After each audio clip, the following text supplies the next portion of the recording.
Pharaoh Ramses II was not the Pharaoh of the Exodus. Now, if there is any archaeological evidence to prove that the Exodus actually happened, we don't have that. So we have to rely on the biblical timeline. So I have created a timeline based on what it says in the Bible to try and work out which Pharaoh is the Pharaoh of the Exodus. Because Ramses II was chosen only because of the book The Prince of Egypt and the movie The Ten Commandments by Cecil B DeMille. They wanted to have a pharaoh that everybody knew, but Tutankhamun was too young, so they had to choose someone older, which was Ramses II. So that is why we've ended up with Ramses II. It's mostly because of Cecil B DeMille. And that has stuck in the mind of a lot of people. But the actual timeline does not add up to be Ramses II, who is over here at 1279 BC. So, how we start is we look at when the Temple of Solomon was built. The Temple of Solomon was built in 996 BC. The Bible states that it is 480 years after the Exodus. That is 12 generations times 40 years per generation gives you 480 years. And the 12 generations lasting 40 years per generation is stated in the Bible. So we have that here. So we go back 480 years to when the Exodus would have happened, as stated in the Bible, and we end up over here, which is 1476 BC, which is 3 years into the reign of Pharaoh Thutmose III, which is 890 years before the destruction of the Temple of Solomon, which is in 587 BC, also stated in the Bible.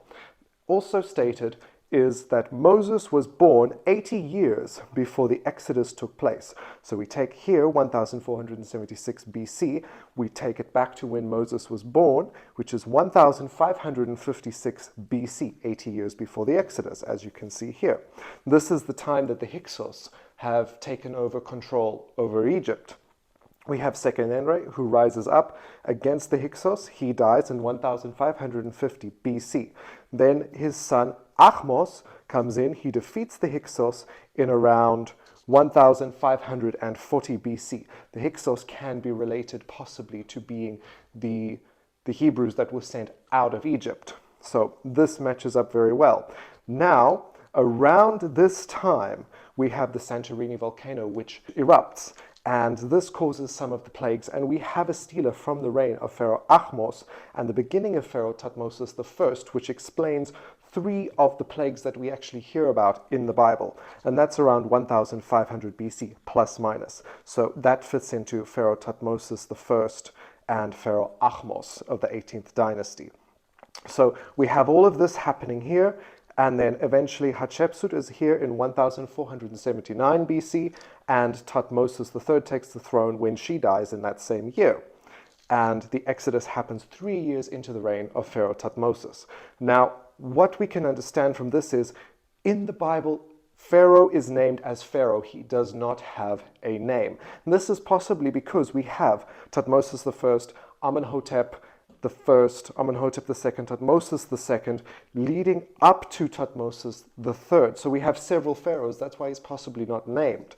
So this could possibly be why we don't have a name. As far as the town of Pi Ramses, as people say, was built during the time of before the Exodus, this is not actually correct, because Pi Ramses is a different way of saying it. The actual place is Pi-Rames, and Pi-Rames means place where Ra, the sun god, was born. And this town was actually around much sooner than Ramses II. It was also around the time of the Hyksos, as it was a city near Avaris, which is where the Hyksos capital was. So that can also rule out Ramses II. So we have all of these pharaohs which would have faced Moses, and the actual Pharaoh who said, let the Hebrews leave Egypt, would possibly have been Thutmose III. Now, if you want to take the dates and change them a little bit, the Exodus could have taken place during the reign of Pharaoh Horemheb. which would happen a few hundred years after this, but it still does not match with Ramses II. We would need to lose 180 years of the timeline for it to be Ramses II, which makes it way too recent based on the dates in the Bible. So we can stop saying that it is Pharaoh Ramses II.